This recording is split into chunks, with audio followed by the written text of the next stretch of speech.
안녕하세요. 경제 읽어주는 남자 김광섭입니다. 반갑습니다. 오늘 정말 이 인구 분야 제가 생각하는 최고의 대가 전영수 교수님을 모셨습니다. 책을 통해 핵인싸를 모셔서 인사이트를 들어보자. 오늘 전영수 교수님과 함께하는 책인싸 본격적으로 시작하도록 하겠습니다. 인사 부탁드립니다. 안녕하세요. 안녕하세요. 반갑습니다. 한양대학교에서 공부하고 있는 전영수입니다. 네. 벌써 이제 학생들한테도 정말 인기가 좋은 교수님이신데, 그죠? 근데 여전히 공부하고 있다라고 자기소개를 해주셨어요. 뭐 공부도 하고요. 네. 뭐 여러 가지 일을 하고 있습니다만, 네. 하여튼 뭐 본업이다 보니 네. 당연히 이제 젊은 친구들과 어쩔 수 없이 이렇게 좀 괴리가 있지 않습니까? 이제 그런 네. 걸 좀 줄이기 위한 여러 가지 어떤 방안이나 어떤 그 장치들을 네. 늘상 좀 고민은 하고 있습니다. 그러시군요. 요즘 뭐 혼돈의 시대다, 뭐 퍼펙트 스톰이다. 정말 이 경제 사회 전반에 걸쳐서 어지러운 일들이 많이 있는데, 우리 학생들을 가르치는 교수님으로서 또 이 사회학을 연구하는 또 연구자로서 이렇게 표현해 볼까? 이놈의 경제, 이놈의 사회 어떻게 바라보고 계십니까?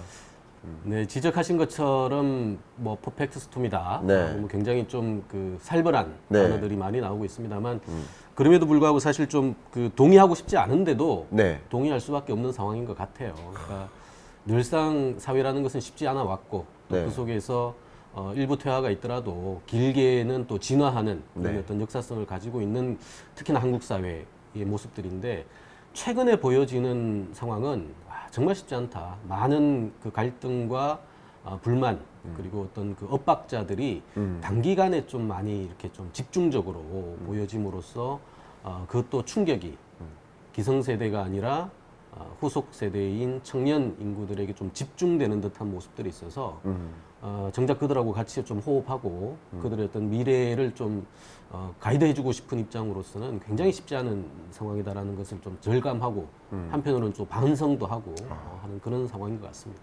네. 이번에 대한민국 인구 트렌드 2022에서 2027, 약 5년 동안의 대한민국 인구 트렌드를 규명하는 이 책을 집필하셨습니다. 인구 절벽 위기를 기회로 바꿀 새로운 미래지도 부제가 깔려 있는데, 이 책을 발간하게 된 계기가 있으신지요? 제가 이제 연도까지 이렇게 조금 그 규정을 한다라는 것은 사실 굉장히 위험한 카드죠. 제가 점쟁이가 아닌데 그렇죠. 뭐 5년 후가 어떻게 될지 10년 후가 어떻게 될지 알 수는 없죠. 다만 그렇게 숫자를 좀 지명을 한 이유는 이대로는 곤란하다. 그리고 지금처럼 더 시간이 있을 거야. 혹은 지금 굳이 이 갈등들을 끄집어내서 그것들을 또 공론화시키고 그 과정에서 또 새로운 어떤 그 갈등이나 이런 것들을 좀 강화시키는 방식으로서의 어떤 조장이라고 할까요? 이런 것은 바람직하지 않다라는 것에 대해서는 뭐 10분 공감을 합니다. 그럼에도 불구하고 제가 5년이라는 시간을 얘기했던 것은 아마도 이 마지막 일 수도 있는 이 5년의 그 소위 골든 타임을 놓쳐서는 지금까지 아마 지불했던 사회 비용 혹은 각종의 어떤 그 조정의 어떤 그 시간들이 네. 굉장히 아마 제한적일 것이다라는 생각이 들고요. 예. 그래서 비록 뭐 5년이 맞든 안 맞든 그게 중요한 게 아니라 그만큼 절실하고 또 한편으로는 그만큼 더 이상 방치하거나 지체할 수 없는 시간대에 섰다. 따라서 조금은 좀 코페르니쿠스적인 발상의 전환이라고 할까요? 지금까지 접근 방식에서 좀 벗어나는 이를 통해 가지고 후속 세대에게 뭔가의 활로를 예. 제공해 줄 수 있는 마지막 기회가 지금인 듯하다. 그래서 약간은 좀 재촉하는 동기에서 그리고 약간은 좀 뭐라 그럴까요?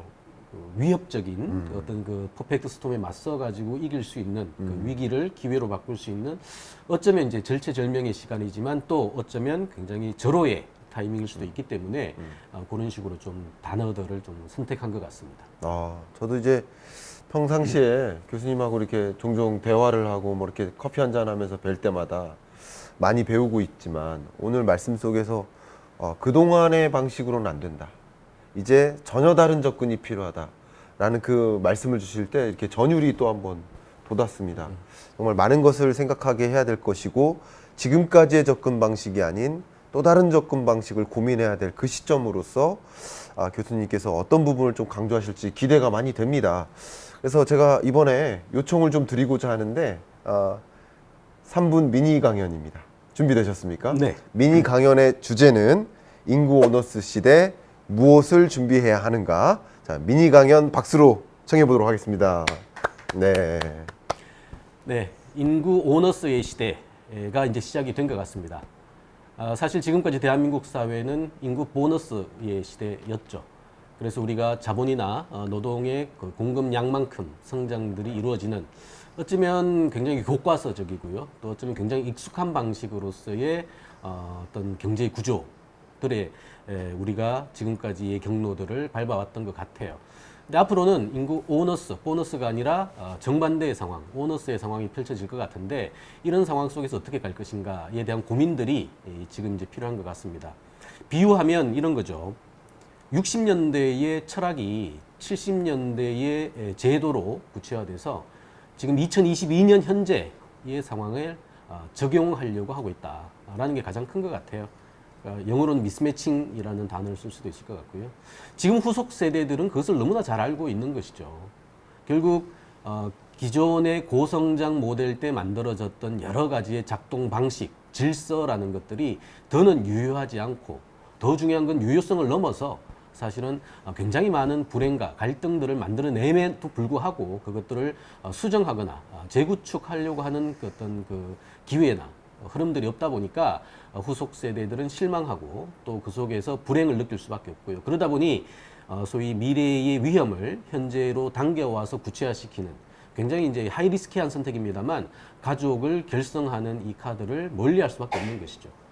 그나마 중요한 것은 사실상 우리가 사회를 대비할 때 결혼을 하고 출산을 하는 이 카드가 될 텐데 이게 쉽지 않다라는 거예요. 이런 비유도 가능합니다. 최근에 제가 들은 얘기 중에서 굉장히 가슴에 와닿았고요. 좀 먹먹한 얘기였는데 먹이를 찾아서 서울로 왔는데 둥지가 없어서 알을 못 낳겠네 라는 비유를 지금 20대들 사이에서는 굉장히 회자가 되고 있다고 해요. 자, 알을 못 낳는다라는 게 이제 우리가 알고 있는 인구 문제의 가장 중요한 핵심이죠. 바로 저출산의 문제가 될 것 같은데 이 저출산의 문제를 이제 젊은 당사자들은 두 가지로 얘기를 하는 거죠. 바로 먹이와 둥지라는 단어를 쓰는 것 같아요. 자, 우리가 굳이 그 친구들의 얘기를 듣지 않더라도 먹이가 없어서 혹은 둥지가 없어서 알을 못 낳겠다라는 것은 기성세대들도 너무나 잘 아는 저출산의 원인입니다. 이런 상황에서 20대, 30대들에게 기성세대가 야, 너네들 왜 출산하지 않니? 왜 결혼하지 않니? 라고 묻는 것은요, 굉장히 무책임한 발상이고, 굉장히 어쩌면, 결이 다른 방식으로서의 질타인 것 같아요. 후속 세대들은 굉장히 똑똑합니다. 그리고 합리적이고요. 그들이 가지고 있는 자원 안에서 최선의 결과를 만들어내려고 하는 다분히 효율적인 인간이고요. 그 선택의 결과가 바로 저출산을 낳은 것이죠. 그렇다면 이제는 원인을 얘기할 게 아니라 결과를 가지고 그 문제를 해결하는 새로운 접근 방식들을 가지고 우리가 더 구체화시킬 과정인 것 같아요.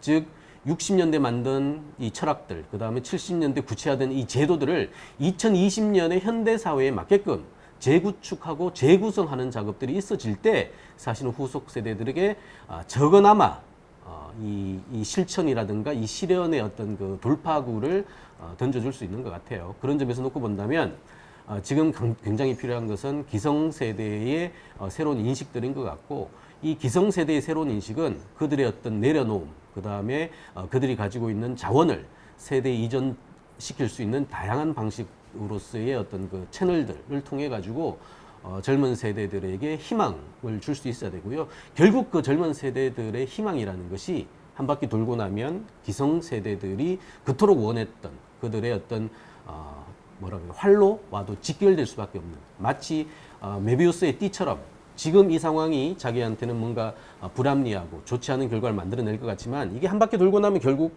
자기가 살아가는 가장 중요한 또 뒷받침되는 근거가 될 수 있다는 점에서 지금은 어쩌면 2보 전진을 위한 1보 후퇴, 저를 포함한 기성세대의 새로운 접근 방식들이 간절하게 요구되는 시점인 것 같습니다. 인구 오너스 시대를 살아가는 지금 어쩌면 가장 중요한 것은 이 저출산의 문제가 아니라 이 저출산의 문제를 극복할 수 있는 새로운 작동 방식에 대한 제안이다라고 저는 생각합니다. 3분 강연 속에서 한 30분 인사이트를 얻게 되는 느낌인 것 같습니다. 고맙습니다. 인구 보너스 시대에 고민했던 그 작동 방식을 왜 인구 오너스 시대에 그대로 끌고 오는가라는 그 명쾌한 해설과 인사이트를 주신 것 같습니다. 2020년에 데드크로스가 발생하지 않았습니까? 그렇죠. 그때부터 저도 좀 위기의식을 느끼기 시작했는데, 인구라는 측면에서 그 데드크로스를 만나시면서 교수님은 어떻게 그 현상을 바라보셨는지 궁금합니다. 사실 그 사회의 미래를 본다라는 거가 많은 사람들의 관심사잖아요. 맞아요. 그러다 보니까 다양한 방식으로 미래를 예측하고 진단하려고 하는 어떤 그런 동기들은 무수히 있어 왔던 것 같아요. 네, 실제 유효한 것들도 있고요. 그렇죠. 근데 이제 데드크로스라는 게 사실은 한국 사회에서 2019년에 있을 거라고 누구도 예측을 하지 않았다는 게 저는 가장 큰 것 같아요. 네. 즉 우리가 살아갈 미래에 펼쳐질 많은 변수들 예. 중에 핵심이 뭐냐면 우리 인구로 얘기할 때는 공급이 되는 분모의 문제거든요. 근데 이 분모의 문제는 지금 존재하지 않아요. 네. 그래서 이제 미래에 이제 새롭게 공급될 사람의 문제인데 네. 이 마인드는 우리가 추계로 아무리 뽑는다고 나오지 않는 거거든요. 이 분자의 우리 고령 인구가 10년 후에 몇 사람이 될 것이다라는 것은 너무나 뚜렷하게 나오는 반면에 분모에 해당하는 젊은 친구들이 2년 후에 몇 사람을 낳을 것인가 이걸 누가 알겠습니까? 그렇죠. 전혀 모르는 것이죠. 그래서 사실은 과거의 흐름대로 루틴하게 아마도 이 흐름이 지속된다면 그렇게 나을 것이다라고 봤는데 그 루틴한 흐름이 최근 몇 년 동안 다 깨져버렸거든요. 그래서 우리가 미래의 인구학적으로 뭐 2030년이 되면 어떻게 펼쳐질 것이다, 2050년이 되면 어떻게 펼쳐질 것이다. 사실 무의미한 논쟁이 돼버렸어요. 지금 우리가 배 안에 있고요. 앞으로 이제 그 태어날 친구들의 마인드를 우리가 모르는 이상, 그들이 어떻게 이 공급의 그 변수들을 정할까를 모르는 이상, 그것들을 가지고 앞으로 펼쳐질 것이다, 말 것이다라고 얘기하는 것은 굉장히 뭐라 그럴까요?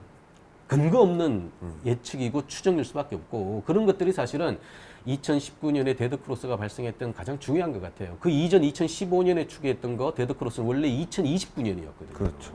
그러니까 10년이 앞당겨졌다.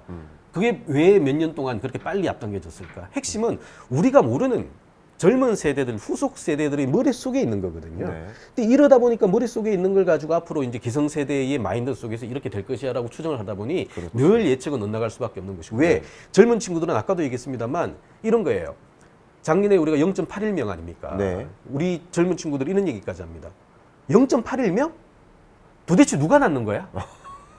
0.81도 많다라는 거거든요. 그들 내 마인드로서는. 그렇죠. 실제 젊은 친구들이 생각하다 보면 0.81이라는 숫자가 나올 수가 없다라는 게 그들은 느끼고 있는데 도대체 0.81은 누가 낳는 거지? 그렇죠. 라고 생각한다면 앞으로 0.81이 문제가 아니라 아마도 우주 속에 있는 이 출산과 관련돼 있는 미래 이슈들의 구체화되는 순간 우리가 생각했던 또 기대했던 미래의 흐름들은 굉장히 결이 다른 방식으로 펼쳐질 것이다.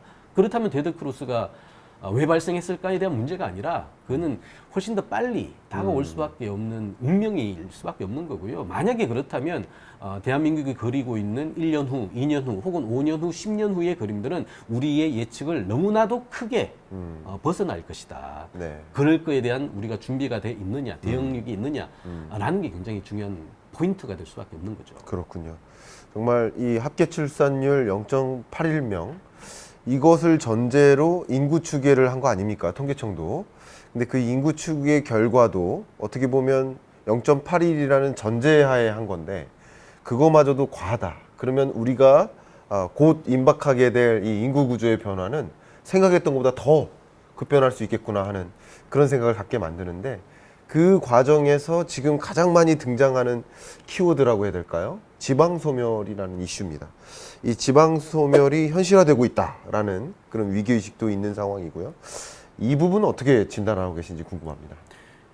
우리가 이제 인구 변화에 대해서 많은 분들이 상대적으로 좀 관심이 낮거나 체감도가 낮은 이유가 내 삶과 어떤 영향을 네, 있지라는 네. 거거든요. 근데 아시다시피 인구 변화라는 게 이게 직접적으로 영향을 미치는 것은 예. 일부의 이제 연령 산업들이라든가 혹은 인구량이 줄어가지고 충격을 받는 일부의 영역에 한정되는 것이죠. 아마 그게 가장 한국 사회에서도 큰 반향을 불러일으켰던 게 그 2년 전에 있었던 그 지방대학 그 소멸 사태죠. 바로 벚꽃 엔딩이라고 그렇죠. 표현되는 이 사태인 것 같은데 당시 8개의 지방 거점 국립대, 지거국이라고 표현합니다만 이 중에 7개가 미달 사태가 나왔고 작년에는 8개 전체에서 미달 사태가 났어요. 예.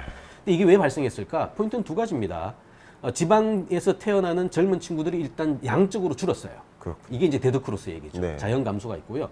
근데 자연 감소가 있다 하더라도 그 친구들이 지방 대학에 가면 네. 벚꽃 엔딩은 상대적으로 좀 덜하겠죠. 근데 이 친구들이 사회 이동, 즉 지방에서 서울로 옮겨드는 거예요. 그렇죠. 즉 사회 전출을 하다 보니까 네. 가뜩이나 자연 감소 양적으로도 줄었는데 이 친구들이 그나마 이 대학을 선택하지 않고 서울로 오다 보니 이중에 이제 네. 충격을 받게 되는 것이고 그게 이제 사실은 그 지방 소멸 문제에 직결되는 거예요. 그렇군요. 지방에서는 대학이라든가 기업이라든가 이거 하나의 그 소위 산업의 연관 효과라는 게 굉장히 크거든요. 네. 근데 이게 만약에 쉽지 않아졌다? 그 얘기는 돌고 돌고 돌아가지고 지방의 어떤 산업이라든가 경제를 떠받쳤던 네.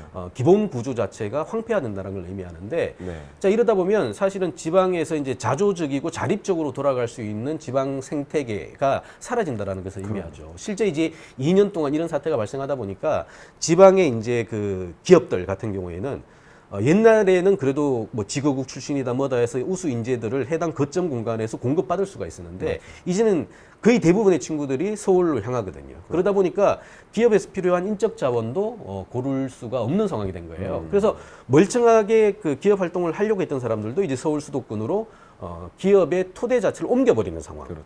이게 사실은 어쩌면 지방 그 그러니까 소멸이라는 표현을 합니다만 도농 불균형의 이슈인데 이 도농 불균형을 훨씬 더 빠른 속도로 가속화시킨다는 거예요. 그러다 보니 예를 들어 뭐 화이트 칼라는 우리 판교 라인, 이 블루 칼라는 화성 라인.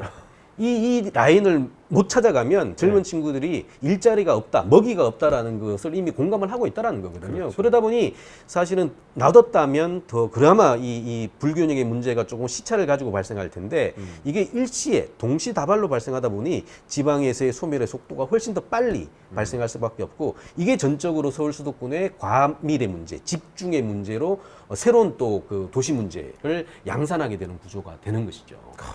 정말 이 지방 소멸까지 정확하게 진단해 주시고 결국은 우리는 정말 이렇게 급변하는 인구 구조의 변화를 제대로 들여다볼 필요가 있지 않을까. 지금 그냥 후순위로 이 과제를 미뤘다가는 정말 돌이킬 수 없는 그런 상황에 놓일 수 있지 않을까 하는 그런 우려감도 좀 듭니다. 그래서 지금 파트 1 제목이 인구 절벽이 코앞까지 왔다. 그래서 인구 절벽에 대한 견해를 먼저 여쭙고 싶습니다. 어떻게 생각하십니까? 네, 인구 절벽은 이미 시작이 됐고요. 더 중요한 거는 그 기울기, 네. 이 경사도가 지금까지 보여줬던 거와는 결이 다른 방식으로 훨씬 더 심해질 것 같습니다. 단 지금처럼 대응하지 않는다면, 그렇죠. 이게 전제가 된다면 이제 그런 것 같고요. 늘 우리가 그래도 위기 속에서 기회를 얘기를 해야 되니까 또 한국은 또 그만한 또 자질과 경험들도 갖고 있죠. 네. 다이나믹 코리아라고 표현합니다만 이 역동성이 사실은 전후 아무것도 없었던 한국 경제를 이 정도까지 만들어냈고 지금 비록 인구 문제로부터 발생하는 굉장히 충격적인 어떤 결론이 와 있습니다만 이것들도 잘만 사실은 극복을 한다면 인구 절벽의 이 가능성들도 어쩌면 새로운 어떤 그 점프업, 스케일업을 위한 중요한 돌파구가 될 수는 있을 것 같아요. 단 중요한 것은 그래서 지금까지와는 결이 다른 새로운 어떤 접근 방식들을 좀 추천하고 또 권유할 수밖에 없는 게 기존의 방식으로는 못 푼다. 그러네요. 사회 문제는 늘상 있습니다. 그러니까 사회 문제라는 것이 늘 존재하고요. 그 문제를 통해 가지고 또 진화가 되기도 하고 퇴화도 되기도 합니다만 중요한 것은 이 사회의 변화가 문제가 아니라 문제를 최소화시키고 새로운 어떤 가능성이라든가 기회의 문제로 적용해서 적응할 수 있는 방식으로서의 이제 분기점에 섰다. 그런 점에서 놓고 본다면 굉장히 공포스럽고 쉽지 않은 상황이다라는 것은 당연한 얘기고요. 이런 것을 좀 공감을 하고 이제 문제는 그것들을 조금 더 나은 방식으로 그 미래의 활로로 좀 그 승격시키는 타이밍으로 좀 활용할 필요가 있을 것 같아요. 그렇군요. 교수님 말씀 속에서 지금 우리가 당면에 있는, 우리 한국 경제가 당면에 있는 가장 중대한 과제에 대해서 바로 이해하고 뭔가 구조적인 변화 속에 먼저 대응책을 고민해야 되겠다. 여러분들도 어떤 고민, 예를 들어서 기업 경영 전략이라든가 혹은 여러분의 진로 설계 혹은 뭐 재테크 여러 가지 전반에 걸친 의사결정의 기로 속에서 이런 인구 구조 변화를 제대로 들여다보고 뭔가 대응책을 고민해야겠다라는 생각을 해 보셨을 것 같습니다. 자, 그러면 좀 자연스럽게 이 책의 핵심 부분으로 좀 들어가 보고자 합니다. 이미 인구로 보는 이 트렌드, 인구로서 이 트렌드를 읽고 싶다 하는 니즈가 굉장히 많이 있거든요.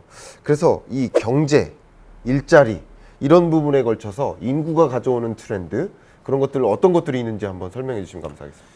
뭐 워낙 다양하고요. 네. 워낙 또 연결고리가 많은 파트이고요. 그러니까 사실 우리가 인구가 변화한다라는 것은 이게 단일 현상일지 모르겠습니다만 이 인구 변화를 추동하거나 강화시키는 그 전방위에, 그러니까 전후방에 관련돼 있는 굉장히 많은 현상들이 있는 것이죠.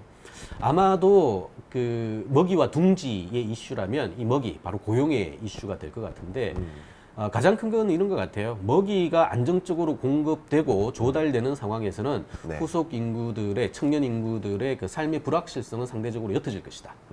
뒤집어 얘기하면 지금 최근에 펼쳐지고 있는 이 고용 불안정성, 일자리와 관련돼 있는 청년 실업이라는 사태가 해소되지 않는다면 적어도 지금 추세로 트렌드로 정착된 저출산의 문제는 좀 회복되지 않을 것이다라고 보는 거죠. 뒤집어 얘기하면 일자리가 굉장히 중요한 거예요. 그렇죠. 그런데 문제는 이 일자리가 사실은 가능하냐 안 하냐라는 이슈인 것인데 이거와 관련돼 가지고 사실은 많은 그 논쟁들이 있습니다. 우리가 정년 연장이라는 이슈도 있는데요. 그 정년 연장이 사실은 저는 갈 것 같아요. 이게 뭐 논쟁이 있다 없다의 문제가 아니고 네. 한국하고 유사한 상황이 겪었던 많은 사례에서 놓고 봤을 때 정년 연장은 불가피한 트렌드인 것 같다. 자, 문제는 이 정년 연장이라는 것이 이렇게 만약에 채택이 되고 좀 확산이 된다면 상대적으로 고령자에 대한 정년 연장이기 때문에 가뜩이나 일자리가 줄어드는 상황에서 고용 없는 성장이 확산되는 상황에서 고령자들이 일해야 될 시간들이 더 길어진다는 것은 상대적으로 이제 신규 진입을 해가지고 그 일자리를 가져가야 될 젊은 인구들에 대한 어떤 기회가 줄어든다라는 이제 해석이 가능한 거죠. 네. 요거 사실 일단 있어요. 그러니까요. 있고 뭐 보편적으로 이제 연구의 결과물들을 보면 소위 정년 연장의 일자리와 청년 인구들의 그 진입하려고 하는 일자리가 경합하지 않는다라는 이제 연구 결과가 많아요. 네. 근데 반면 또 반편에서 뒤집어 얘기하면 정년 연장의 수혜가 있는 이 대상자들이라는 게 사실은 대기업들, 그다음에 우리 공공기관, 공기업들 이런 거거든요. 우리가 흔히 알고 있는 철밥통이라고 얘기되는 업종이고요. 전체 근로자 중에서는 작긴 한 10%, 좀 많게 봐도 한 20% 수준에 불과한 이 일자리인데 중요한 건 정년 연장을 했다는 얘기는 이 20%가 더 오래 고용이 된다는 얘기가 되는 것이죠. 근데 안타까운 것은 그 일자리가 바로 양질의 일자리들이에요. 경합하지 않는다라고 하더라도 기본적으로 청년 인구들이 원하는 일자리인 거거든요. 그렇다면 감정적인 상황이 아니더라도 기본적으로 이 20%는 또 기본적으로는 고용의 그 피크가 정해져 있는, 그러니까 숫자가 정해져 있는 업종들이거든요. 그러다 보면 예를 들어 1000명을 고용했던 일자리에서 1000명에 예를 들어 뭐 한 해에 50명씩 빠져서 950명이 되고 그 950명 중에 50명짜리를 청년 애들이 들어가야 되는데 고용 연장 때문에 이 1000명이 계속해서 유지가 된다면 50명이 티오가 안 나겠죠. 그렇죠. 그렇다면 젊은 친구들은 아무리 경합 안 된다라고 이제 논리적으로 설득을 한다 하더라도 저 일자리가 사실 내 일자리인데 소위 이제 기존의 사람들이 다 독점해서 가져간다면 난 뭐야? 라는 상대적 박탈이 펼쳐질 수밖에 없는 구조는 분명히 존재해요. 그렇죠. 이제 그런 식으로 놓고 본다면 사실은 젊은 인구들이 원하는 고용의 일자리, 그러니까 고용의 어떤 양적 일자리와 관련돼 있어가지고 좀 부딪힐 수밖에 없는 것이고 그런 어떤 그 좌절이라고 할까요? 실망의 어떤 가능성들이 커지면 상대적으로 젊은 친구들이 비록 일자리를 찾아간다 하더라도 그 일이 장기 안정적인 일자리가 아니라면 즉 정년 연장 때문에 조금 경합할 수 있는 잠재적인 어떤 가능성이 있는 업종이나 업태의 일자리라면 젊은 친구들에게 그 고용의 희망이라든가 이런 것들은 줄 수가 없거든요. 그렇다면 이 정년 연장도 굉장히 신중해야 된다. 그렇겠네요. 할 때 하더라도 예를 들어 정년 연장 하려면 이런 거죠. 뭐 청년 할당제 같이 가든가. 네. 그래서 젊은 친구들이 상대적 박탈이나 차별감을 느끼지 않도록 이 제도적 장치를 통해 가지고 만들어줘야 돼요. 왜냐, 정년 연장은 가뜩이나 일자리가 줄어드는 상황에서 세대 간의 그 경합이나 그 경쟁 치열하게 부딪힐 수 있는 이슈거든요. 그러네요. 근데 가뜩이나 지금까지 고령 연장이나 이런 것들을 많이 챙겨줬던 상황에서 후속 친구들에게 정년 연장은 다가오는 이슈가 아니란 말이에요. 그러면 예를 들어 오케이 정년 연장 뭐 예를 들어 뭐 10자리 했다. 그렇다면 청년 할당제 해서 10자리 더 주든가. 그렇죠. 를 해서 적어도 그들이 희망을 잃지 않는 방식으로서의 미세한 선제 장치들을 좀 해줘야 된다. 적어도 한국 사회 그 정도 여력은 있거든요. 굉장히 경직적인 방식으로 정년 연장만 강조하고 강요할 게 아니라 후속 세대들도 얼마든지 정년 연장의 수혜를 입고 그 정년 연장이라는 게 고령자만을 챙기는 게 아니라 나를 위한 일자리를 만들어주는 정책일 수도 있겠다라는 희망을 줘야 불필요한 갈등 만들지 않고요. 그 속에서 정년 연장이 갖고 있는 본연의 가치들을 또 얼마든지 소위 그 재구성할 수 있는 가능성이 있죠. 교수님 말씀 듣다 보니까 저도 참 이 사회가 어떻게 될까 걱정되는 것들이 정말 한두 가지가 아닙니다. 어떻게 보면 이 인구 구조 변화와 함께 같이 맞물린 것이 이 고용인데, 그러면 이 고용도 말 그대로 고용 없는 경제 속에서 일자리가 더 늘어나지도 않는데, 일자리 총량이 더 늘어나지 않는 구조 속에서 그러면 이렇게 정년 연장이라든가 이렇게 되면 아버지와 아들이 경합하는 게 아닌가, 모습이 우리 이 시대를 놓고 보면 우리네 아버지와 우리네 청년들이 경합하는 것이 아닌가, 이런 걱정 속에서 청년들은 정작 이런 경제를 기성세대들이 만들어 놨는데, 기성세대들은 일자리 가져가고 또 일자리를 더 장기화할 수 있는데, 우리들은 취업도 어려운 이 과정에서 계속 그 일자리를 빼앗는 게 아니냐 하는 그런 사회 갈등도 조성되고 있는 게 아닌가, 그런 걱정들도 많이 듭니다. 그런 사회 갈등 문제에 대해서도 혹시 생각해 보신 부분도 많이 있으실까요? 굉장히 중요한 지적이시고요. 굉장히 포인트를 잘 집으신 것 같아요. 그러니까 사실 이게 그 불필요하게 지금 가뜩이나 우리가 인구 문제라고 얘기하면 많은 분들도 체감하시다시피 고령자와 청년, 즉 노청 간의 대결의 구도로 어느 순간부터 이게 다들 판이 결정이 되고 있어요. 네. 사실 이거는 대결의 구도가 물론 존재할 수는 있겠습니다만 대결에서 풀릴 얘기가 아니거든요. 아니죠. 그러니까 대결이 아니라 같이 이 같은 테이블에 놓고 얘기를 해가지고 서로 한 수 물려줄 수도 있고 또 한 수 나아갈 수도 있는 방식으로. 이게 이제 말씀하신 것처럼 아버지와 아들의 문제, 그러니까 엄마와 딸의 문제라고 생각한다면 이거는 이렇게 지금 불필요하게 진영을 확대시킬 논리가 아니에요. 근데 아까 똑같이 강조했던 것처럼 60년대, 70년대의 철학과 제도가 지금의 2020년을 적용하다 보니까 이 논리는 기본적으로 이 세대 갈등들을 통해 가지고 얻을 수 있는 뭔가의 기성 이익들이 존재하기 때문에 이런 얘기들이 나오는 거거든요. 사실 저를 포함해서 뭐 박사님 포함해서 기성 세대들이 사실은 잘못이 커요. 왜냐하면 우리는 이렇게 이 사회의 이 질서를 따라 가지고 여기만큼 왔습니다만 그 질서 때문에 지금 불편한 친구들이 나의 자녀와 우리의 후속 세대들이거든요. 근데 우리가 살아가는 이유는 나의 후속 세대들이 정말 잘 살기 위해서 내가 부모로서 살아가고 있고 또 기성세대로서 이렇게 열심히 움직이고 있는 거란 말이에요. 어떻게 보면 이익이 결코 상치돼서도 안 되고 부딪혀서도 안 된다는 이슈예요. 근데 이렇게 부딪힐 때 기성세대 중에 이익이 만들어지는 조직들이 있고요. 그것을 또 계속해서 독점하고 싶은 또 공간들이 있는 것이죠. 이제는 이제 그런 상황은 좀 벗어나야 된다라고 보는 거고요. 사실 고용 없는 성장이라는 이슈도 마찬가지인 것 같습니다. 정년 연장도 똑같이 그렇게 세대 경합으로 가서는 안 되겠습니다만 고용 없는 성장도 마찬가지인 것 같아요. 우리의 산업 구조 뭐 너무 잘 아시다시피 우리 제조업 기반의 수출 중심의 구조들 지금까지는 좋았죠. 한국 경제 사회를 여기까지 올려왔던 굉장히 중요한 타이밍들인데 이제 목이 찼잖아요. 우리 반도체 때문에 지금 반도체 중심으로 막 가자라는 거 좋은 것 같아요. 좋은 것 같은데 야 한쪽에 쏠리면 그리고 한쪽에 쏠린 거가 문제 이제 취약해지면 나머지 파트에 훨씬 더 영향을 미치는 거거든요. 그렇죠. 굉장히 바람직한 것은 건전하게 안전판을 만들어내고 요게 아니라도 뭔가 도와줄 수 있는 이런 것들이 서로 주고받는 방식들이 만들어져야 되는 것이고 그게 사실은 세대 부조형의 사회 체계에 굉장히 중요해요. 아빠가 잘 사는 게 아들도 잘 사는 방식. 그 다음에 아들이 잘 사는 게 더 중요한 아빠의 노후와 직결되는 방식들. 이제 이런 구조들이 강조가 돼야 되는데 어느 순간부터 이 중간에 이게 이게 딱 끊겨버린 상황이 된 것 같거든요. 그러니 사실 이런 겁니다. 제가 늘 얘기하는 건데 내 아들의 문제라고 생각한다면 이렇게 방치하지 않아요. 근데 내 아들이 아니라 내 아들의 친구의 문제거든요. 그러니까 남의 잘 아들의 모르는, 문제. 그러니까 남의 아들인 거죠. 쉽게 얘기하면 청년의 문제이지 내 아들의 문제가 아닌 거예요. 그러다 보니까 사실 청년을 통해 가지고 풀어야 될 이슈를 가지고 내 아들을 풀어야 된다고 생각하니까 내 아들도 힘들거든요. 그러니 네. 내 아들의 문제를 좀 덜어주기 위해서 나라도 열심히 네. 더 많이 벌어가지고 내 아들한테 줘야지. 네. 근데 이게 사회 전체적으로 부작용과 불합리성을 만드는 거거든요. 그래서 그러니까 내 아들의 문제라고 본다면 어느 부모가 어느 아빠가 내려놓지 않겠어요. 당연히 내려놓죠. 그게 훨씬 더 나은 방식이니까. 근데 이게 내 아들의 문제가 아니라 내 아들의 동년배 중에서도 대부분의 문제.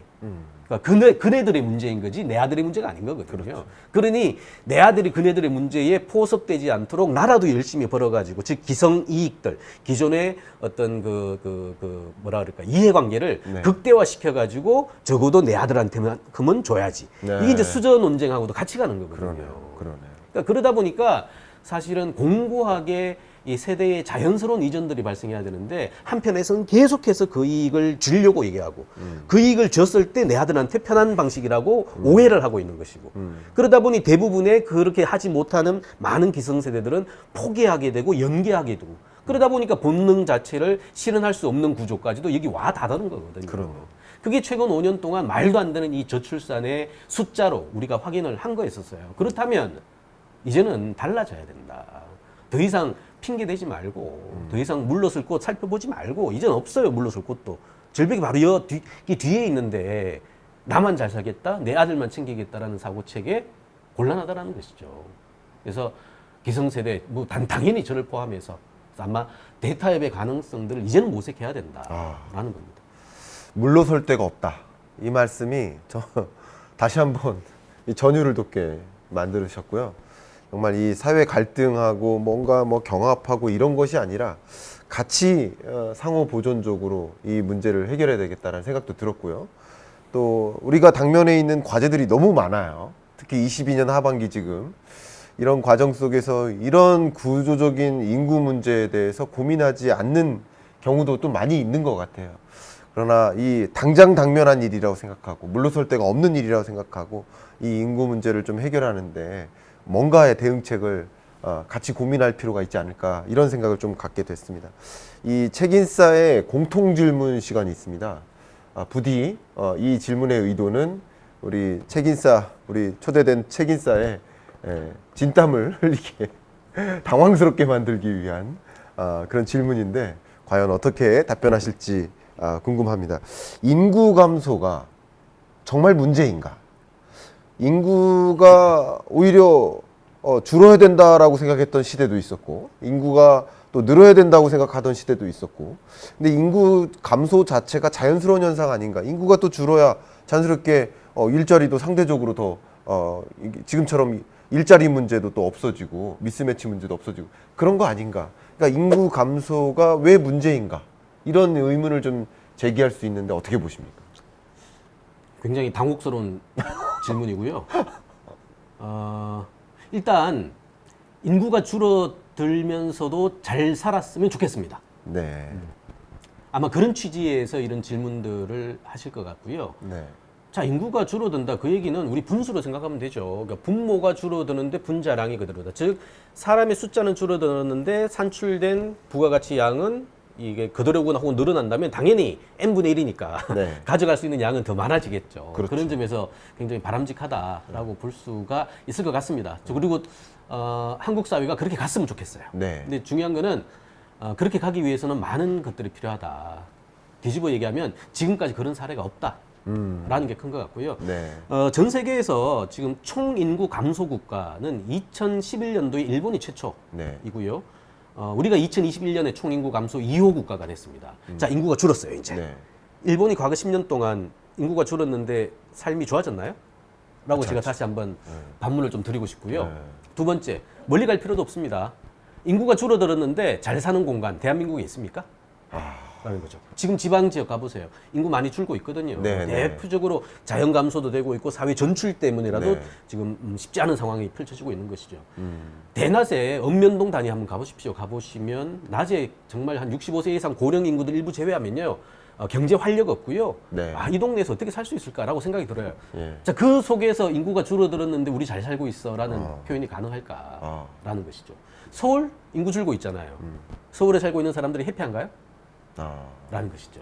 그러니까 쉽지 않을 것 같습니다. 그렇군요. 그런데 쉽지 않지만 저는 가야 될 것 같아요. 그리고 그게 대한민국에 지금 주어진 굉장히 중요한 숙제라고 봅니다. 왜냐하면 전 세계에서 이런 사례가 없기 때문에 그리고 한국이 이제 총인구 감소 국가 2호 국가가 됐기 때문에 앞으로 아마 그 대응의 방식에 따라 가지고 아 인구도 줄어들었는데 더 잘 사는 국가가 있네요. 그게 전 세계에서 유일하게 대한민국이에요라는 이런 다이내믹한 이 역동적인 한국적 사례를 다시 한번 만들어냈으면 좋겠어요. 그래서 아이디얼 타입입니다. 그래서 인구가 줄어드는데도 좀 잘 사는 사회 반드시 좀 실현이 됐으면 좋겠다. 어차피 인구 감소는 불가피한 대세고요. 네. 근데 그 안에서 이제 우리의 과제는 줄어들었으나 더 많이 가져갈 수 있는 사회를 만드는 것은 굉장히 필요하다. 된다 안 된다의 문제는 이미 지난 것 같고요. 되도록 가야 되는 숙제가 2022년 현재 우리 과제로 성큼 다가와 있다라고 봐야 될 것 같아요. 어찌 보면 인구 감소는 불가피한 과제이기 때문에 인구 감소의 추세 속에서 우리는 어떻게 대응할지를 모색해야 된다. 그러니까 순응해야 된다. 이런 메시지가 좀 깔려 있는 것 같습니다. 제가 과거 유학 시절에 우리 대학원생들 이렇게 모임이 있잖아요. 한인 대학원생들 모임. 그러다 보면 가장 많이 다른 전공자들을 만났었던 다른 전공의 전문가들을 이렇게 교류했었던 시간이지 않나 이런 생각이 들어요. 그때 제가 한번 이 생물학 박사 과정에 계신 형님한테 주워 들은 이야기가 있었는데 그게 갑자기 떠오릅니다. 그게 어떤 이야기냐면 내가 생쥐를 가지고 연구를 많이 하는데 생쥐를 정말 많이 죽이지만 생쥐를 많이 또 잉태시킨다는 표현이 맞는지 모르겠습니다. 이게 무슨 말이냐면요. 그분이 이제 생쥐를 가지고 연구하다 보니까 생쥐의 삶을 많이 봤대요. 근데 쉽게 생각하면 이렇게 공간이 있으면 생쥐가 있다가 이제 자기가 스스로 이제 부활을 하잖아요. 그러다가 생쥐의 양이 너무 많아지면 그 좁은 공간 안에 생쥐의 양이 많아지기 시작하면 또 줄어든대요. 그러다가 많이 줄었으면 다시 또 늘어난대요. 그런 이야기를 하면서 인간도 동물 아니냐. 물론 정확히 똑같이 생각할 필요는 없겠지만 인구 감소 문제가 극단적인 상황까지 오게 되면 그만큼 극단적인 해결책, 극단적인 정책들이 집중되다 보면 또 인구 감소에서 인구 증가로 전환될 수 있지 않느냐 하는 의견들도 일부 있습니다. 저도 약간 그럴 가능성도 있지 않느냐 하는 생각을 가지고 있는데 이 부분 교수님 어떻게 생각하십니까? 우리 경제학에서는 조금 어렵게 그 자기 조정 기능이라고 이제 표현을 많이 하죠. 우리 자동 항법 장치처럼 사실은 이제 그 한 공간에서 많은 문제가 발생하게 되면 자연 발생적으로 이게 이제 다시 완화가 되는 현상들이 이제 늘 발생하고 경제도 마찬가지죠. 혼자 막 그 탐욕 경제, 야수 경제라고 표현하잖아요. 이 자본주의의 끝단에 있는 이런 방식으로 쭉 가다 보면 당연히 문제가 생기니까 이것들을 그러니까 완화시키려고 하는 자기 주도적인 어떤 기재 장치들이 이제 발동을 하게 되는데 인구도 똑같은 거예요. 네. 생쥐 얘기 표현했습니다만 사람도 똑같거든요. 네. 자기가 먹고 살기 힘들어졌는데 후속을 그 생산한다? 이제 후속 생산 표현 좀 그렇죠. 뭐 지금 후속 인구를 낳는다라는 것은 기본적으로 굉장히 어렵다라는 네. 생각이 듭니다. 자, 문제는 이거는 이제 극복하는 방식들인 네. 거죠. 그랬을 때 말씀하신 것처럼 제가 이 발상의 전환이라는 게 굉장히 필요하다고 표현하는데 지금까지의 작동 방식이 결과를 완화시키지 못했잖아요. 그렇죠. 그렇다면 다른 방식이 필요하다라는 거죠. 지금 30년, 40년 이상 길게 봤을 때 우리가 인구 문제를 해결하기 위해서, 즉 저출산 고령화라는 문제를 해결하기 위해서 우리 뭐 상식처럼 알고 있지 않습니까? 과거 10년 동안 뭐 200조를 썼니, 300조를 썼니, 우리 뭐 기사들 보면 굉장히 자주 나오는 얘기들이잖아요. 네. 자, 그게 팩트 여부를 떠나가지고 많은 돈을 썼다는 얘기는 많은 관심을 가지고 했다는 얘기예요. 그렇네요. 그런데 지금까지 나아지기는커녕 오히려 더 악화된 상황. 그렇군요. 전 세계에서 유례를 볼 수 없는 인구 5천만에 네. 그렇죠. 1인당 GDP가 3만 불이 넘는 이런 전 세계에서 7, 8개 국가밖에 안 되는 이 정도의 볼륨을 가지고 있는 사회에서 출산율 0.8. 네. 이거는 말이 안 되는. 이건 오히려 정책이 완화시키는 게 아니라 정책이 오히려 불을 붙였다라고 봐도 오히려 옳은 거예요. 오히려. 그러니까 잘못됐으면 바꿔야죠. 그렇죠. 그죠? 우리가 가계 상황에서도 예를 들어 문제가 생겼을 때 여러 가지 어떤 그 합리적인 선택들을 하게 되는데 한 번 했을 때 안 되면 다른 방식을 쓰지 않습니까? 그렇죠. 그러니까 당사자성이 있다 보니까 그렇게 쓸 수밖에 없는 것인데 사회라는 것은 어쨌든 의탁받은 일부의 그 정책 결정이 이루어지다 보니까 자기 이익과 사회의 이익과 혹은 여러 가지 어떤 집단의 이익들이 경합하고 되고 그 경합의 결과물들이 자기의 어떤 당사자성으로 귀결될 수밖에 없는 거고 그러다 보니까 사실은 효과성이 아니라 편리성에 의해서 정책을 쓸 수밖에 없었던 것 같아요. 이렇게 비유하겠습니다. 지금까지의 인구 문제는요, 복지의 영역에서 다뤘어요. 네. 그러다 보니까 저출산 고령화가 마치 복지의 대상이다 보니까 취약계층의 문제가 되고요. 어떻게 20대, 30대가 취약계층이죠? 저는 그것은 이해할 수가 없어요. 과거에는 우리 복지의 영역이 분명히 존재했죠. 특히나 고령화 같은 경우에는 절대 빈곤의 상황이 많았기 때문에 복지 영역으로 관리하는 게 맞았습니다. 근데 더 이상은 저출산 고령화가 복지의 영역은 아닌 것 같아요. 말씀드린 것처럼 먹이가 없어서 서울에 왔더니 둥지가 없어서 알을 못 낳겠네라는 그 가설이 맞다면 먹이와 둥지는 철저하게 경제의 영역입니다. 그리고 성장의 영역이에요. 그렇다면 인구 정책이라는 표현도 사실 어울리지 않죠. 인구는 정책으로 풀 수 있는 해결책이 아니거든요. 그렇군요. 만약에 그렇다면 이것은 복지도 물론 필요합니다. 그렇다고 이제 없다는 건 아니지만 복지의 영역에서 성장의 영역으로 경제의 영역으로 넘어가야 된다는 것이고요. 성장과 경제의 영역으로 넘어가서 전체적인 판을 짜고 그 속에서 20대, 30대들의 당사자성이 극대화될 수 있는 실천적인 아이디어들이 나와줘야 된다는 거예요. 즉 60년대의 철학, 70년대의 제도, 그 다음에 이것들이 2020년에 현재의 사람들에게 적용하려고 하지 말고 2022년의 사람들이 올라탈 수 있고 원하고 희망하는 방식으로서의 새로운 사회 제도, 신질서를 만들어야 그나마 움직일 수 있는, 호흡할 수 있는 여지가 있는 거거든요. 60대, 70대가 얘기하는 거 지금 20, 30대 얘기 못해요. 저도 집에 뭐 10대, 20대가 있습니다만 얘기하면 서로 안 통하거든요. 언어와 문법이 다른데 이 친구들하고 어떻게 제 얘기만 가지고 얘기를 합니까? 그렇죠. 어느 순간 저도 더 이상 얘기를 하고 싶지 않아요. 근데 할 수밖에 없죠. 왜? 내 자녀들이니까 당사자성이 이만큼 큰 이슈가 없는 거니까 저의 살아가는 존재 이유니까 그렇죠. 그죠? 근데 이게 왜 사회 전체적으로는 연결이 안 되냐라는 것이죠. 제 거 내려놓으면 됩니다. 기성세대가 혼자만 잘 살려고 생각하지 말고 또 자녀만 잘 살게만 하려고 하지 말고 달라진 새로운 작동 방식을 만들고 이 신질서가 적어도 후속 세대들의 균등적이고 좀 확대된 방식으로서의 기회를 제공하고 기회 속에서 활약할 수 있는 여러 가지 가능성들을 이제는 만들어줘야 된다는 거예요. 그렇게 만들어줘도 사실은 좀 늦은 감이 있습니다. 해도 인구 늘어나지 않을 거예요. 전 세계에서 이렇게 늘어난 사회가 사실 또 없습니다. 그래서 인구 대응은요, 결국에는 완화와 적응이라는 두 가지 방식밖에 없어요. 그렇다면 좀 완화할 수 있는 방식이라도 할 수 있는 게 우리가 할 수 있는 최선책이고요. 그 속에서 우리는 적응하는 방식으로 이제 틀을 바꿔야 된다. 앞으로 만들어질 뉴노멀 신질서는 후속 세대들에게 들이 숨통을 열어주고 또 살 수 있는 방식으로 가져야 된다. 60대, 70대가 편리한 방식이 아니라. 그렇죠. 그렇게 좀 바뀌어야 될 것 같아요. 인구 오너스 시대, 이제 막을 수 없다면 적응해야 된다. 뭔가 순응할 방법도 생각해야 된다. 명쾌한 말씀 주셨고요. 그렇게 정말 거스를 수 없는 변화라고 한다면 그 변화를 제대로 이해하고 그 변화하기 전까지 이런 문제, 인구 문제를 당면하는 과정에서 계속 유지해왔던 그 대응 방안들, 이거 해도 안 됐는데 왜 이걸 가지고 계속 유지하느냐? 이제는 바꿔야 된다라는 말씀까지 명쾌하게 해주셨습니다.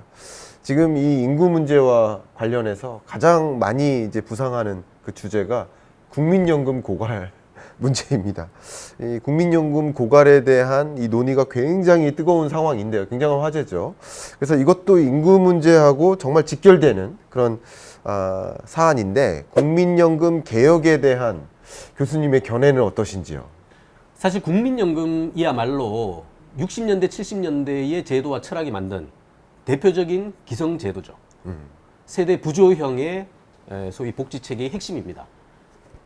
분모, 보험료가 많고 분자, 수급비가 적은 구조. 이런 구조죠. 이런 삼각형일 때는 굉장히 잘 만들어집니다. 그렇죠. 그리고 실제 은퇴했을 때 그들의 어떤 우리가 마치 은퇴한 부모님들을 현역의 자녀들이 모시듯이 굉장히 바람직한 구조인 건 맞아요. 이게 네. 이제 세대 이전형, 세대 부조형의 체계라고 표현합니다만 이제는 이게 밑에가 없어졌어요. 줄어들어요. 근데 위는 빠른 속도로 늘어요. 네. 이게 유지가 되겠냐고요. 그러니까. 안 되죠. 예. 그럼 바꿔야죠. 이 너무나 단순한 논리를 왜 이런 상황에서 이 제도를 유지하려고 합니까? 아. 당연히 안 되죠. 그러면 당연히 이 제도가 이 현실과 엇박자가 나가잖아요. 엇박자가 나오는 건 다시 재수정을 해야 되는 거 아닙니까? 그렇네요. 그러게 이제 국민연금이 아마 그 개혁의 얘기가 될 것 같은데 쉽지 않을 거예요. 왜냐하면 긴 시간 동안 이 구조 때문에 만들어진 여러 가지 어떤 이해관계가 있고요. 네. 이것들을 갑자기 이 구조에 맞게끔 가겠다. 이거 쉽지 않죠. 쉽지 않습니다. 네. 우리 단순하게는 내가 낸 것을 내가 나중에 받을 거야. 라는 이제 기여식이 있고요. 그렇죠. 우리 적립형이라고 지금 얘기하는 겁니다. 기존 제도. 내가 낸 거를 지금의 노인, 그 고령자들이 받아가는 거죠. 네. 이렇게 생각하다 보니까 지금 내는 90년대생, 뭐 이런 사람들은 내가 낸 걸 나중에 못 받을 것 같거든요. 그렇죠. 그러니까 그러다 보니까 90년대에서 못 받는다라고 했는데 결론부터 말씀드리면 받기는 받을 거예요. 네. 받기는 받을 텐데 아마도 기성세대들이 이런 구조 속에서 받아갔던 그 수급비만큼은 모자랄 겁니다. 그렇죠. 모자라고 특히나 이 새로 태어나서 이 돈을 내야 될 아까 90년생이 받아가려면 지금 우주 어딘가에 떠도는 이 많은 후속 세대들이 그만큼 숫자가 나와줘야지 이게 되는 거거든요. 그렇죠. 근데 이 영역은 우리가 판단할 수가 없는 영역이에요. 네. 0.81 누가 낫지라고 하는 이 영역이거든요. 그렇죠. 그렇다면 0.12가 나올 수도 있다는 거죠. 극단적으로 얘기한다면. 그런 상황에서 지금 0.82 이 정도 상황이니까 0.1이 그러면 완전히 쪼그라진 상황이 될 텐데 네. 이게 뭐 받을 수 있을까 없을까의 논쟁 자체가 무의미한 상황이 되는 거고요. 네. 그런 식으로 놓고 본다면 국민연금과 관련돼서 후속 세대들이 그것을 계속 낼 수 있는 인센티브 그 다음에 받을 수 있는 뚜렷한 동기들을 주지 않으면 그나마 지금 열심히 보험료를 내야 될 사회에 진입하는 20, 30대조차도 지금 퀘스천 마크인데 네. 지금 뭐 태어나려고 하고 있고 이 0세, 10세 이런 친구들은 사실상 그냥 불가능에 가까운 영역이 되는 것이죠. 네. 그래서 국민연금은 계획 빨리 해야 됩니다. 지금도 많이 늦었어요. 이미 늦었지만 벌써 늦었어요. 그렇죠. 그래서 빨리빨리 해야 되는데 아까도 얘기한 이 60대, 70대 저를 포함한 이 기성세대들의 이 탐욕과 이 이익들이 내려놔지지 않는 이상 쉽지 않을 것이다라고 보는 거고요. 지금 연금개혁 얘기 많이 하고 있죠. 이거 필연적으로 고통을 수반하는 과정이죠. 50, 대는 그래도 고통을 많이 겪어왔잖아요. 네. 사실은 성장도 있었습니다만 고통도 있었거든요. 저는 20대, 30대에 저희 아들들이 고통을 좀 덜 겪었으면 좋겠어요. 네. 그러면 부모가 조금 더 그 고통을 겪는 게 맞아요. 네. 그렇다면 지금 빨리 개혁해야 됩니다. 더 내고 덜 받는 방식으로 가져야 되고요. 그거 최대한 사랑하는 자녀들을 그나마 두고 있는 네. 50대, 60대들이 대타협의 네. 양보의 과정에 들어가 줘야 되는 거고요. 그렇게 공감대가 만들어져 있다면 행정당국도 우리 정책 결정권자들도 기꺼이 그 흐름에 맞도록 개혁들을 해줘야 되죠. 그래야 사실은 후속 세대들이 숨을 쉽니다.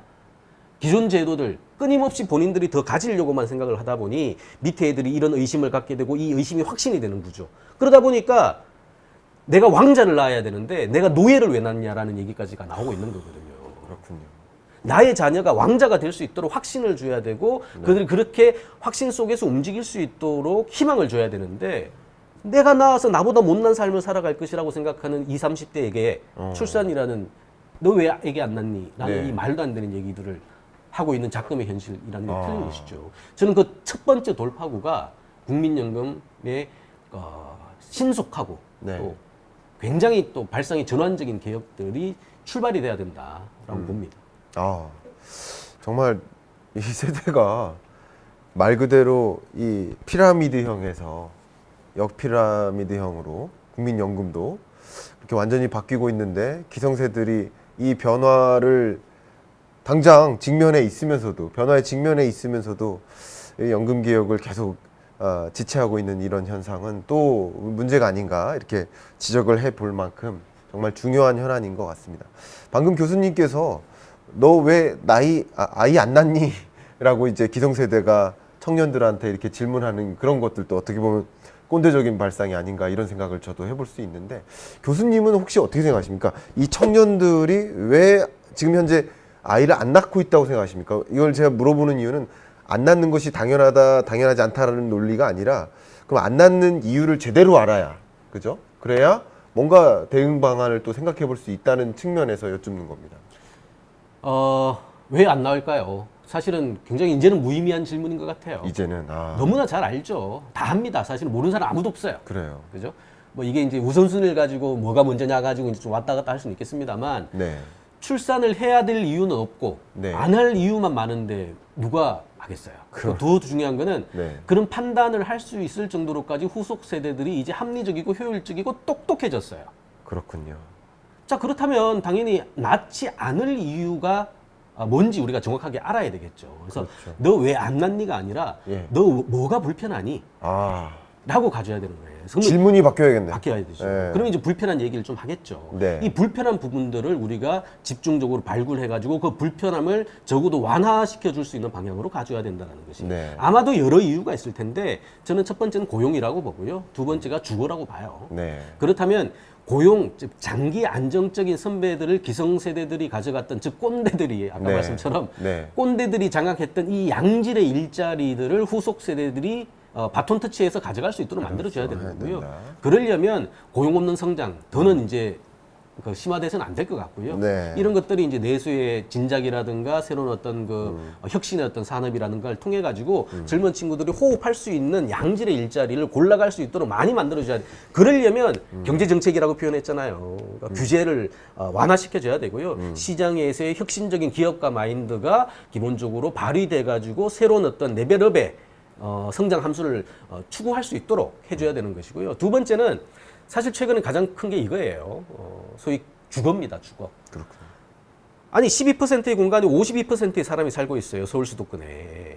근데 주거 같은 경우에는 공장에서 뚝딱 지어가지고 제공할 수 있는 일반재가 아니거든요. 그렇죠. 그런데 52%의 사람들이 12%의 공간에서 제공하는 이 주거를 다 갖고 싶어 하는 거예요.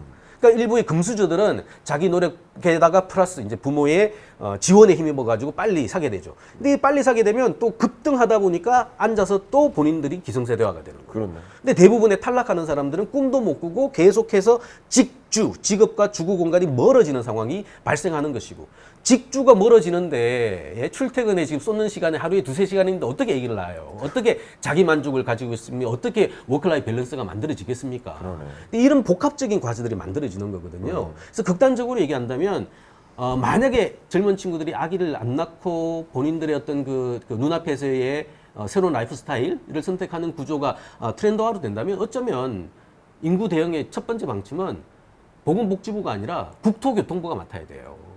바로 주거 정책이죠. 주거 정책을 통해 가지고 그들에게 활로를 열어줄 수 있는 가능성들을 만들어줘야 되는 거예요. 근데 저도 아까도 표현했습니다만 지금 아기들을 기르고 있습니다만 이 친구가 10년 후에 예를 들어 결혼하겠다라고 하는데 당장 물을 거예요. 상대 이제 그 배우자가 되겠죠. 뭐 우리 친구도 마찬가지입니다만 직업이 뭐니, 직장이 뭐니, 두 번째 어디에서 살 건데. 네. 부모들이 다 그렇게 물을 거 아니에요. 그렇죠. 그 두 가지 질문이 그들이 결혼하지 못하게 하는 가장 큰 장벽이에요. 그 허들을 어떻게 통과하겠습니까? 네. 대부분의 20, 30대는 50대, 60대의 부모 세대들의 그 허들 통과 못할걸요? 그러면 결혼의 허들도 높아질 수밖에 없고요. 네. 그러면 당연히 뭐 결혼 왜 안 하니? 애기 왜 안 낳니? 이 이슈에 직결되는 분석일 수밖에 없는 것이죠. 그러네. 정확한 문제에 대한 발굴과 개념 정의가 있어야 그것에 맞춰가지고 해법도 변해서 나온다라고 봐야 될 것 같아요. 이 가버넌스 체계를 봐도 어떻게 보면 인구 문제를 보건복지부가 관할하는 그 과제로서 보는 게 아니라 지금 인구 문제가 야기된 그 배경이 일자리 문제 그리고 주거 문제라고 한다면 고용노동부가 혹은 국토부가 기재부가 이런 식으로 인구 문제를 대하는 것이 어떻게 보면 인구 파트를 그쪽 부처로 가져가는 게 더 현실적인 대안이 될 수 있다라는 제안까지 저는 한번 전혀 저도 생각해보지 못했던 그런 논리를 수긍이 가게 이렇게 말씀해 주시는 것 같습니다. 저도 많이 배웠고요. 제가 지금 또 한 가지 궁금해지는 게 이미 책에서도 굉장히 많이 강조했던 부분이 있는데 말 그대로 대책입니다. 근데 이제 교수님께서 제시했던 그 문구가 4차 산업혁명 그리고 인재혁명 이 두 가지 단어가 있습니다. 이걸 통해서 인구 오너스 시대의 여러 가지 문제들을 돌파해야 된다. 이렇게 강조하고 계셨는데 전 이 메시지만큼은 정말 많은 구독자 여러분들께 전달해 드리고 싶어요. 구체적으로 한번 말씀해 주시겠습니까? 그 인구가 줄어드는데도 더 많은 것을 가져가는 가설, 네. 예, 적정 인구론이라고 표현합니다만 저도 갔으면 좋겠고요. 그렇게 가야 된다고 봅니다. 네. 이런 비유 하나 할게요. 저도 이제 꼰대 세대라 뭐 초등학교, 뭐 당시 국민학교입니다만 뭐 중학교도 마찬가지고요. 고등학교 다닐 때 반에 한 6, 70명씩 이렇게 있었던 것 같아요. 근데 그때는 사실 하위 2, 30명은 사실상 버렸죠. 버리는 네. 교육이었고요. 네. 좀 따라오는 친구들만 챙겨서 가는 구조였었어요. 맞아요. 왜? 그렇게 버려도 사람이 워낙 많다 보니까 괜찮았거든요. 네. 그죠? 근데 이런 어떤 그 소위 그 뭐라 그럴까요? 그 엘리트 교육이라고 할까요? 네. 이제 이런 방식들이 사실은 과거 고성장 구조에서는 굉장히 기능을 잘했었어요. 그렇군요. 근데 지금은 대한민국은 2021년부터 총 인구가 줄어든다 그랬잖아요. 네. 버릴 사람이 아무도 없어요. 쉽게 얘기하면. 버릴 사람이 없다. 그렇죠. 네. 지금 반 가보면요. 한 반 한 2, 30명씩 있거든요. 네. 2, 30명 중에서 버릴 사람 한두 사람도 없습니다. 그렇군요. 모든 사람들을 다 써야 되는 구조가 됐어요. 그렇게 해도 성장을 할까 말까인 상황이에요. 네. 그렇다면 인구 오너스는 인재 보너스로 바꿔야 된다. 인구 오너스. 인구의 양적 숫자가 줄어가지고 발생하는 이 위기는 네. 이 질적인 증가, 질적인 향상을 통해서 인재화를 통해 가지고 보너스로 연결시켜야 된다는 거예요. 그렇군요. 그래서 말이 좀 어렵습니다만 버릴 사람 아무도 없다. 주변에 어떤 애기들도 버릴 사람 아무도 없다. 자, 그렇다면 이 사람들이 전부 다 고도의 인적 자원이 돼가지고 우리의 성장을 위해서 쓸 수 있는 구조로 만들어야 되는 거고요. 그러려면 4차 산업혁명 같은 새로운 신기술, 우리 한국 사회가 얼마나 잘하고 있습니까? 그렇죠. 그죠? 이런 식의 가능성들에 얼마든지 쓸 수 있도록 연결시키는 교육 체계, 그 다음에 그 고용 체계들을 만들어야 되는 거예요. 네. 옛날처럼 잘하는 사람 한두 명 끄집어 나가지고 다른 사람 먹여 살리는 구조, 고성장 시대에 가능했던 얘기. 지금은 이제는 버릴 사람 아무도 없다. 그래서 인적 투자를 통해 가지고 이 사람들을 끊임없이 재교육시키고 고도의 인재로 승격시키는 과정들을 통해서 이 사람들이 4차 산업혁명과 만나서 한국 사회의 점프업, 스케일업을 할 수 있는 새로운 가능성으로 만들어야 되는 거고요. 그러려면 지금 아마도 하고 있는 우리 인구 대응 정책 중에서 가장 중요한 맥락인 교육과 관련된 이슈로 상황이 좀 연결돼야 되고 확산돼야 될 것 같아요. 지금처럼 우리 뭐 사실은 한국의 대학 진학률이요 전 세계에서 가장 높은 국가 중에 하나입니다. 그렇죠. 예. 이건 사실은 정부가 유도해서 된 건 아니거든요. 네. 그러니까 경직적인 입시 제도가 그다음에 요것들이 유교적인 어떤 그 입신 양명이라고 할까 이런 거와 맞물려 가지고 내 아들 내 자녀들은 내가 잘 키워가지고 사회에 뭐 도움이 되고 또 부자가 될 수 있도록 키워야 돼라는 굉장히 개별적인 사적인 선택들이 사실은 대학 진학률 70%를 만든 사회거든요. 그렇죠. 주요 선진국 중에서요 대학 진학률이 70% 되는 나라 없습니다. OECD 평균이 40%가 안 돼요. 네. 우리 스위스 이런 나라는 30%도 안 됩니다. 자, 그 얘기는 뭘까요? 버릴 수 있는 자원도 없는데 그 자원들이 사실은 내버려둬도 이미 사적 차원에서 70% 이상 고도 인재의 후보가 될 수 있는 사람들로 이미 만들어지고 공급이 되고 있어요. 네. 이렇게 좋은 환경이 또 어디 있습니까? 그렇죠. 예, 다른 나라 같으면 막 열심히 키워가지고 어릴 때부터 해줘야 되는 상황인데 우리는 그냥 골라오면 돼요. 맞아요. 골라오면 되는. 그러니까 고도의 인적 자원의 후보들이 너무 많고요. 또 네. 한국 사람들 머리 얼마나 좋습니까? 네. 전 세계에서 유태인을 능가할 수 있는 비웃는 그 정도의 어떤 잠재력을 가지고 있는 민족들이잖아요. 맞아요. 이제 네. 이런 가능성들을 잘 좀 얼머부려 가지고 그 조합을 시켜 가지고 사실은 인구 위기라는 이 현실들도 고도의 인적 자원화 그다음에 버릴 수 없는 한 사람 한 사람까지도 다 동원해 가지고 우리의 4차 산업혁명에 동원할 수 있다면 우리의 가설인 인구가 줄어도 행복의 수준은 더 늘어나는 네. 어쩌면 전 세계에서 첫 번째로 만들어질 수 있는 이 가능성의 이 가설들도 실현할 수 있겠다라는 생각도 듭니다.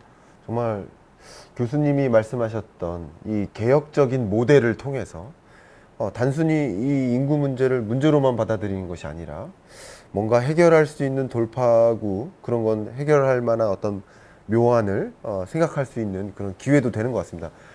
굉장히 우려스럽게만 생각했는데 뭔가 이 문제를 돌파해낼 수 있는 그런 방향성까지 제시해 주셔서 제가 또 마음의 위안도 좀 생깁니다. 저도 스스로 한국인인 게 좀 자랑스럽기도 하고요. 정말 이제 이 책인싸 인터뷰 벌써 1시간 정도 갔는데요. 이제 마무리, 이제 클로징하는 이 공통 질문이 있습니다. 아우트로 공통 질문이라고 하는데 먼저 제가 말씀드리는 시간인데 저는 미리 생각해 오지 않거든요. 이 인터뷰 중에 생각하게 된 김광석이 생각하는 전용수란 이건데요. 저는 전용수란 개혁이다. 결국 우리가 과거의 무엇을, 과거의 공식을 버리기가 굉장히 힘든데 지금 말씀하셨던 것처럼 이 시대적 변화를 제대로 알고 이 변화된 환경에 걸맞는 어떤 모델들, 걸맞는 어떤 대응 전략들을 제시한다. 시대적으로 그것이 정말 필요한 순간인 것 같고 교수님께서 정말 이렇게 열정적으로 말씀해 주신 이 이야기들이 우리 한국 경제가 그동안에 없었던 그 모델을 제시할 수 있는 개혁을 이끄는 그런 어떤 말씀들이 되었으면 좋겠다 하는 생각이 들거든요. 어떻게 좀 마음에 드십니까? 입만 개혁이다.